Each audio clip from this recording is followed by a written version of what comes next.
Pradeep Bhandari of Jan Ki Baat. He's been in Mumbai also reporting on the Sushant Singh Rajput case. Pradeep, you've been reporting with Anuj before his arrest as well. And finally, all of them have been granted bail.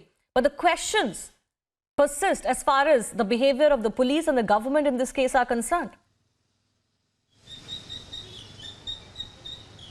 Absolutely, yes. In fact, I am right now present at the Khalapur police station. I want my video journalist Anup to show. At any moment from now, Anuj can come out. And the principal question which you spoke about is the manner in which this police and the state administration has acted is something which is a pattern. If you look at it, even in the case of Sushant Singh Rajput, the police did not file an FIR. The people's voice was to get justice for Sushant Singh Rajput's case.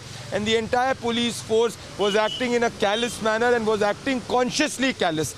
It's same is the scenario in case of Disha's case. Now, when Anuj started to report on facts and in order to ensure that truth comes out, Anuj became a threat. And in fact, every Republic reporter in the pursuit of truth became the threat to the establishment which was trying to hide truth. And this is why I say that there was a pattern in which Anuj was detained and was put in jail in order to give a message. But at the end of the day, we all know that in democracy, it's the truth which wins. And finally, Anuj coming out is a reflection that whatever be the state power, whatever be the dictatorial tendencies, at the end of the day, a fearless reporter voicing truth and pursuing truth can never be silenced. Right.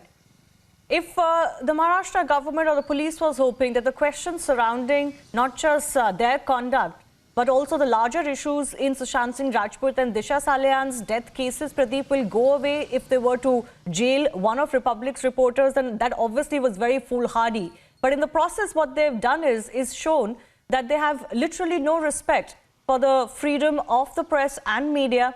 While people in the government, for example, Congress and NCP may talk about democracy and freedom and constitution, they're actually quite willing to look the other way when it's been trampled.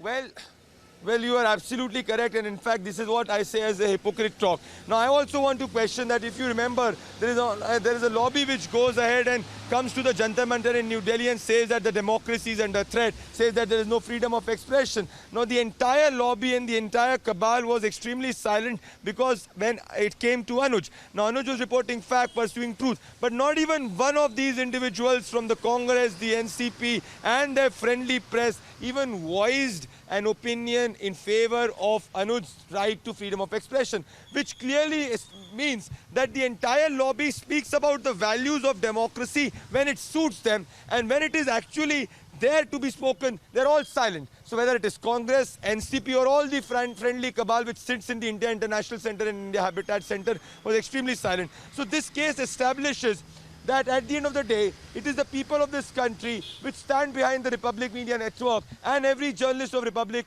which is trying to find truth in Sushant's murder and Disha's death. And this is what Anuj was doing. So yes, the hypocritical selective lobby was silent, but we all know that in this new India, it's the lobbies does not dictate the terms, it's the people which dictate the term. And this is why you see that any moment from now, Anuj will be out.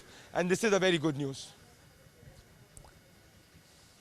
Pradeep, we'll keep coming back to you. We're, of course, looking forward to Anuj and others coming out of the Khalapur jail where you are at, and we'll keep coming back to you for more.